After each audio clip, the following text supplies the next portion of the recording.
एक बहुत मशहूर बात है, एल्बर्ट आइंस्टाइन ने कही थी, एकांत का शांत जीवन रचनात्मक दिमाग को उत्तेजित करता है।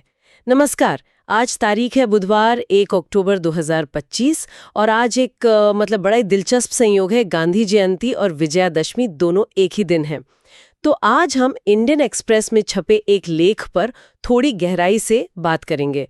लेख का शीर्षक है राम और गांधी की एकाकी सच्चाई। ये विषय अहम हो सकता है खासकर उन लोगों के लिए जो यूपीएससी की तैयारी कर रहे हैं।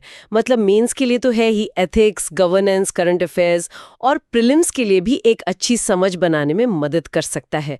और जाहिर है आम जानकारी के लिए भी इसमें काफ़ी कुछ है सोचने को। तो आज हम करने क्या वाले हैं, हम कोशिश करेंगे इस लेख के जो मुख्य तर्क हैं उन्हें समझने की। कैसे राम और गांधी मतलब भारतीय चेतना के इतने बड़े नाम इतने अकेले नजर आते हैं, उनकी जीतें इतनी उलझी हुई क्यों हैं, और जिनकी विफलताएं कही जाती हैं वो हमें क्या बताती हैं। चलिए इस गुत्थी को थोड़ा खोलने की कोशिश करते हैं। बिल्कुल। और ये बताना जरूरी है कि हम यहाँ सिर्फ लेख में जो विचार दिए गए हैं उनका विश्लेषण कर रहे हैं। हमारा इरादा किसी राजनीतिक पक्ष का समर्थन करना या उसका विरोध करना कतई नहीं है। हम बस जो सोर्स मटेरियल है उसके विचारों को निष्पक्ष तरीके से सामने रख रहे हैं ताकि सुनने वाले अपनी समझ खुद बना सकें। हाँ, ये स्पष्ट करना जरूरी था। तो शुरुआत इसी अनोखे संयोग से करते हैं, गांधी जयंती और विजयादशमी। लेख कैसे इस तरफ इशारा करता है कि एक तरफ तो हम गांधी जी को औपचारिक श्रद्धांजलि देते हैं, पर दूसरी तरफ उनके विचारों से शायद दूर होते जा रहे हैं। इन दोनों के बीच एक तनाव सा है। हाँ, ये लेख का एक महत्वपूर्ण शुरुआती पॉइंट है। लेख कहता है कि गांधी जयंती अक्सर एक, आप कह सकती हैं, औपचारिकता जैसी हो गई है। वहीं दूसरी तरफ विजयदशमी, जिसे हम नॉर्मली बुराई पर अच्छाई की एक सीधी सी जीत मानकर मनाते हैं, उसका लिटरेचर में चित्रण कहीं ज्यादा जटिल है, उदासी भरा है। आप वाल्मीकि रामायण देखें या कंबन की रामायण, तुलसीदास जी की भी, जीत का जश्न कभी एकदम साफ नहीं होता। उसमें हमेशा वो दर्द, वो नुकसान शामिल रहता है जो उठाया गया। तो दिलचस्प बात यह है कि जीत और हार ये जुड़े हुए हैं। कंब रामायण में तो मंदोदरी का विलाप वो बहुत ही मार्मिक है। वो याद दिलाता है कि धर्म की जीत भी इंसानी त्रासदी की कीमत पर आ सकती है। अच्छा, और वो बंगाली कृतिबास रामायण का भी जिक्र है शायद, कि ये मौका शक्ति की नश्वरता और राजधर्म के दुखों पर सोचने का है। मतलब जीत अपने आप में कोई फाइनल सोल्यूशन नहीं है, मुक्ति नहीं है। बिल्कुल सही पकड़ा आपने। ये यही दिखाता है कि ताकत और शासन, इनके साथ अक्सर ऐसी जिम्मेदारियां और नैतिक उलझनें आती हैं जिनसे पार पाना आसान नहीं होता। जीत बस एक पड़ाव हो सकती है, मंजिल नहीं। और खासकर अगर यूपीएससी के नज़रिए से देखें तो ये गवर्नेंस की जो जटिलताएं हैं, जो नैतिक नेतृत्व की चुनौतियां हैं, उनको समझने के लिए एक बहुत अहम बिंदु है। लेख यहीं पर एक और गहरा सवाल उठाता है कि असली परीक्षा तो दशहरा के बाद शुरू होती है। सीता का निर्वासन, ये राम की विजय के उल्लास को कैसे फीका कर देता है। रावण पर जीत एक तरह से कम महत्वपूर्ण क्यों हो जाती है। यहाँ बात वाकई पेचीदा हो जाती है। बिल्कुल। लेख का तर्क यही है कि रावण पर विजय तो एक बाहरी दुश्मन पर जीत थी। हाँ, लेकिन सीता का निर्वासन वो राम के अपने राजधर्म पर, उनकी न्याय की धारणा पर एक स्थायी सवाल खड़ा कर देता है। ये एक अंदरूनी, एक नैतिक चुनौती थी। हाँ। सीता का निर्वासन दिखाता है कि बाहरी जीत का तब तक कोई मतलब नहीं जब तक अंदर की नैतिक व्यवस्था, न्याय, करुणा ये सब स्थापित न हो। इसीलिए रावण पर विजय का जश्न वो सीता के निर्वासन से जो उदासी पैदा हुई, जो नैतिक सवाल उठे, उनके सामने छोटा पड़ जाता है। ये ऐसी उलझन है जिसे सिर्फ जश्न मनाकर भुलाया नहीं जा सकता। ये शासन में पॉलिसी मेकिंग और उसके जो अनपेक्षित नैतिक नतीजे होते हैं उन पर सोचने को मजबूर करता है। और इसी बैकग्राउंड में लेख का जो सेंट्रल आइडिया है वो उभरता है कि राम और गांधी दोनों भारतीय मानस के सबसे अकेले व्यक्ति क्यों हैं। दोनों ही पब्लिक लाइफ में धर्म यानी एक नैतिक व्यवस्था या ड्यूटी, उसकी स्थापना के लिए इतने जरूरी माने जाते हैं, फिर भी इतने अकेले।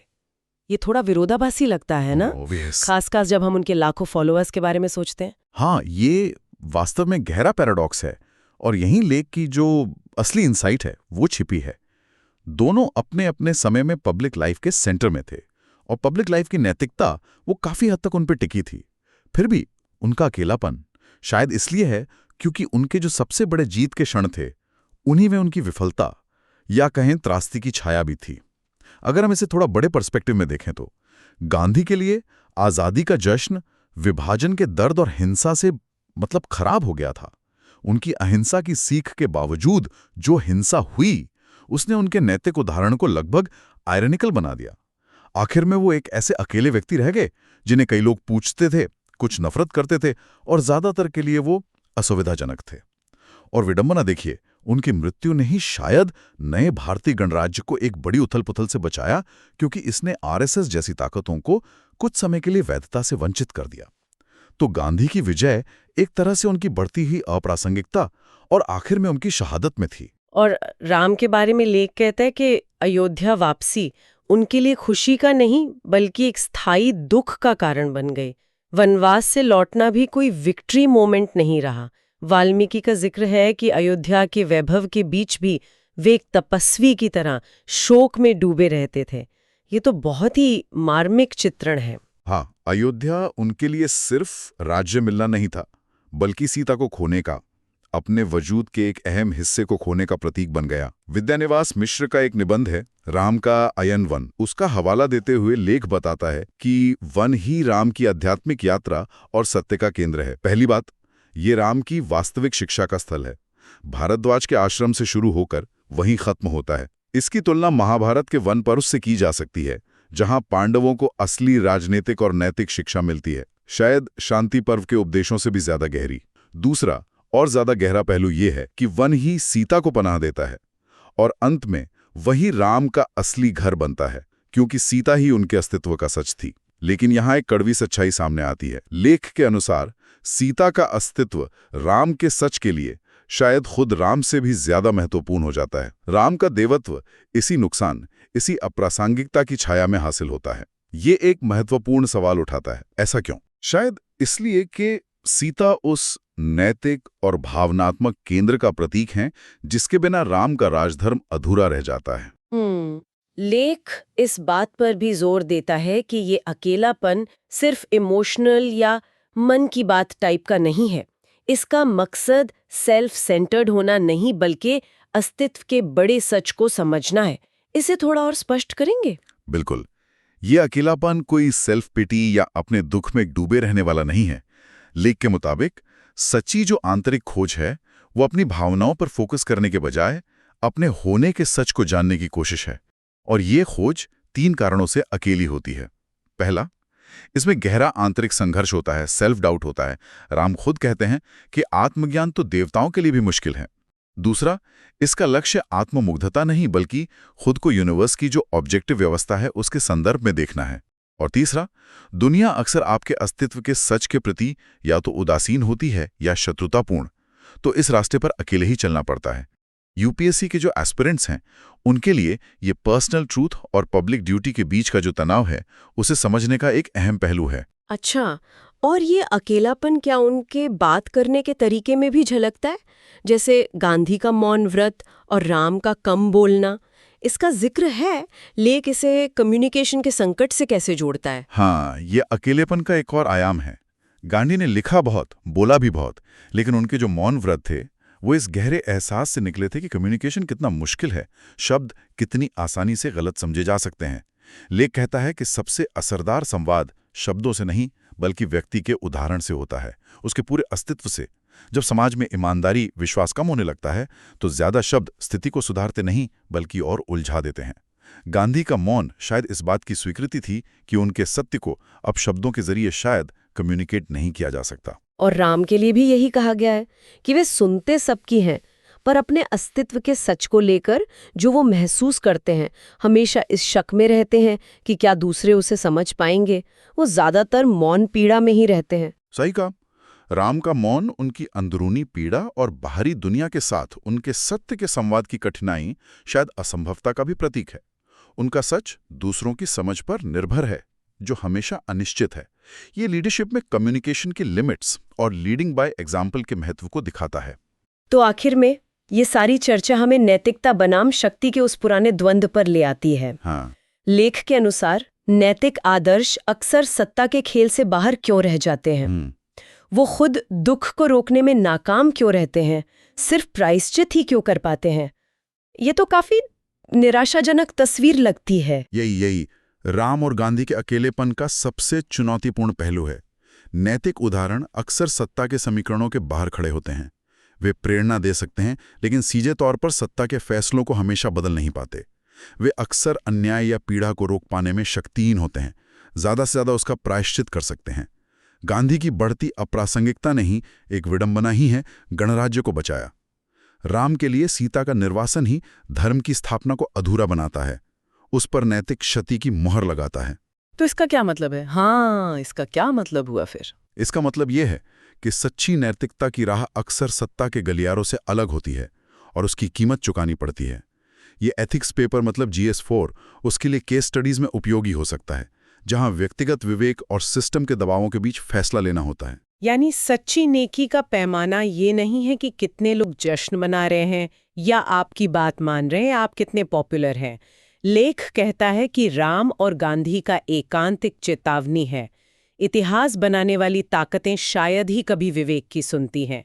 विजय कभी पूरी और अंतिम नहीं होती। बिल्कुल, और शायद यही सबसे बड़ा सबक है यहाँ। नैतिक व्यवस्था का अस्तित्व झूठे जयकारों या दिखावटी उत्सवों पर नहीं टिकता, बल्कि वो शांत सहन शक्ति पर, मौन पीड़ा सहने और अकेले चलने के साहस पर निर्भर करता है। हर जीत में कुछ हार शामिल होती है, हर उपलब्धि में कुछ खोने का दर्द। ये एक यथार्थवादी नजरिया है जो हमें सतही कामयाबियों से परे देखने की दृष्टि देता है। तो इस पूरी बातचीत से खासकर UPSC उम्मीदवारों के लिए हम कौन से मुख्य बिंदु निकाल सकते हैं? लीडरशिप की जटिलताएं, नैतिकता और पब्लिक लाइफ के विरोधाभास, इतिहास की विडंबनाएं। निश्चित रूप से ये चर्चा लीडरशिप के नैतिक आयामों पर, पब्लिक लाइफ में व्यक्तिगत सत्य और सामूहिक अपेक्षाओं के बीच का जो तनाव है उस पर, शक्ति और नैतिकता का जो जटिल रिश्ता है, और ऐतिहासिक घटनाओं की जो मल्टीलेयर्ड व्याख्याएं होती हैं, उन सब पर गहराई से सोचने को मजबूर करती है। ये दिखाती है कि महानतम लोगों की यात्रा भी सीधी नहीं होती। उसमें से असफलताएं, दुख और अकेलापन, ये सब शामिल होते हैं। ये सारे बिंदु न केवल मेंस के GS पेपर्स, खासकर पेपर 4 और निबंध के लिए, बल्कि एक जागरूक नागरिक बनने के लिए भी अहम है। और अंत में लेख एक बहुत ही विचारणीय प्रश्न छोड़ता है। वो भविष्य की ओर इशारा करते हुए कहता है, शायद RSS के 100 साल पूरे होने के संदर्भ में जो सरल कहानियां गढ़ी जा सकती हैं, उनकी विपरीत कि भारत को बुराई पर अच्छाई की आसान जीत वाली कहानियों से ज्यादा राम और गांधी के अकेलेपन और उत्पादक उदासी को समझने की जरूरत है। ये सोचने वाली बात है कि हमें इस जटिल, थोड़ी उदास सच्चाई की ज्यादा जरूरत क्यों है। ये वाकई एक गहरा चिंतन बिंदु है, शायद इसलिए कि ये अकेलापन और उदासी हमें सतही जश्न और आत्मसंतुष्टि से बचाते हैं। वे हमें सत्य की जटिलता, नैतिक संघर्षों की सच्चाई और मानवीय पीड़ा के प्रति ज्यादा संवेदनशील बनाते हैं। वे याद दिलाते हैं कि न्याय, धर्म और प्रगति की राह आसान नहीं है। इसके लिए लगातार आत्ममंथन, साहस और अकेले खड़े होने की क्षमता चाहिए, न कि सिर्फ भीड़ के साथ नारे लगाना। तो ये थी इंडियन एक्सप्रेस के लेख राम और गांधी की एकाकी सच्चाई पर हमारी आज की, कह सकते हैं, गहन पड़ताल। हम अपने सुनने वालों को जरूर प्रोत्साहित करेंगे कि वे इस पर अपने विचार हमसे साझा करें। अगर उनके मन में कोई सवाल है या वे चाहते हैं कि हम किसी और विषय पर इसी तरह गहराई से बात करें, तो नीचे कमेंट सेक्शन में जरूर बताएं। और अगर आपको ये विश्लेषण उपयोगी लगा तो इसे लाइक करें और हमारे चैनल को सब्सक्राइब करना ना भूलें, ताकि आप हमारी आने वाली चर्चाओं से भी जुड़े रह सकें। अगली बार फिर मिलेंगे एक नए विषय के साथ। धन्यवाद।